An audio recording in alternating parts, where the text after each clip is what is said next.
मेरे पित्त की थैली में पथरी है और मुझे सर्जरी की ज़रूरत है या नहीं? ये मरीज़ का एक बड़ा इम्पोर्टेंट क्वेश्चन होता है। हेलो फ्रेंड्स, मेरा नाम डॉक्टर राजेश है। मैं एक लैप्रोस्कोपिक सर्जन हूँ और वेलमेड हॉस्पिटल में अभी कार्यरत हूँ। पित्त की थैली में पथरी बड़ा कॉमन सा इश्यू है और मरीज़ का हमेशा एक प्रश्न होता है कि मेरी पित्त की थैली में पथरी है, तो इसके लिए मुझे ऑपरेशन करवाना चाहिए या नहीं चाहिए? ये बहुत सारे फैक्टर्स पे डिपेंड करता है। अगर पित्त की थैली में पथरी है और ये सिम्प्टोमेटिक है, मतलब आपको पेन होता है, ऑपरेशन आपको खाना खाने के बाद पेट भरा-भरा लगता है, वोमिटिंग होती है या बार-बार पेन के एपिसोड होते रहते हैं, तो इसमें ऑपरेशन की ज़रूरत पड़ती है। अगर आपको शुगर है या किसी भी और रीज़न से आप इम्यूनो कॉम्प्रोमाइज़्ड हैं, तो उस केस में भी ऑपरेशन नेसेसरी होता है।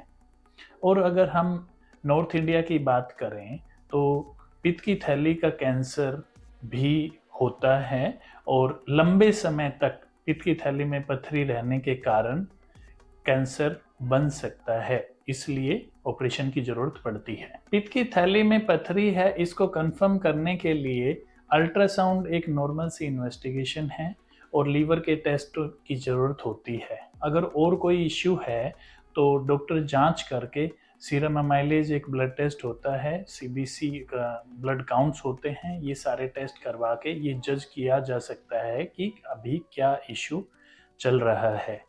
और अगर ऑपरेशन प्लान होता है तो ऑपरेशन से पहले के टेस्ट करवा के ऑपरेशन किया जा सकता है।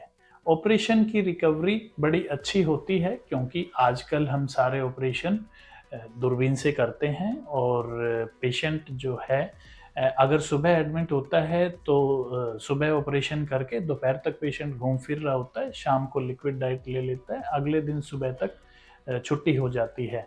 और आजकल हम लेप्रोस्कोपी ऑपरेशन गॉल ब्लैडर के लिए डे केयर सर्जरी भी करते हैं, सुबह ऑपरेशन करके शाम को पेशेंट को डिस्चार्ज किया जा सकता है। अब प्रश्न आता है कि अगर पित्त की थैली में पथरी है और हम ऑपरेशन ना करवाएं तो क्या होगा? जितनी बार भी पित्त की थैली में इन्फेक्शन होता है तो वो कुछ ना कुछ इश्यू क्रिएट करके जाता है और धीरे-धीरे जो गॉल ब्लैडर फूलता है वो सिकुड़ना शुरू हो जाता है, जिसकी वजह से सर्जरी डिफ़िकल्ट हो जाती है। और जब भी हम कभी बाद में सर्जरी करेंगे तो साथ के जो स्ट्रक्चर्स होते हैं उनकी इंजरी के चांसेस होते हैं और रिकवरी लंबा टाइम लेती है। अगर पित्त की थैली का स्टोन आगे चला जाए और वो पित्त की नली में नीचे की तरफ फंस जाए तो पैंक्रियाज एक ऑर्गन होता है, तो पैंक्रियाटाइटिस डेवलप हो जाता है। पैंक्रियाटाइटिस अच्छी बीमारी नहीं है क्योंकि पैंक्रियाज में कोई झिल्ली नहीं होती, जिसकी वजह से पैंक्रियाज के डाइजेस्टिव एंजाइम्स पेट में रिलीज हो जाते हैं और वो पेट में सूजन करते हैं।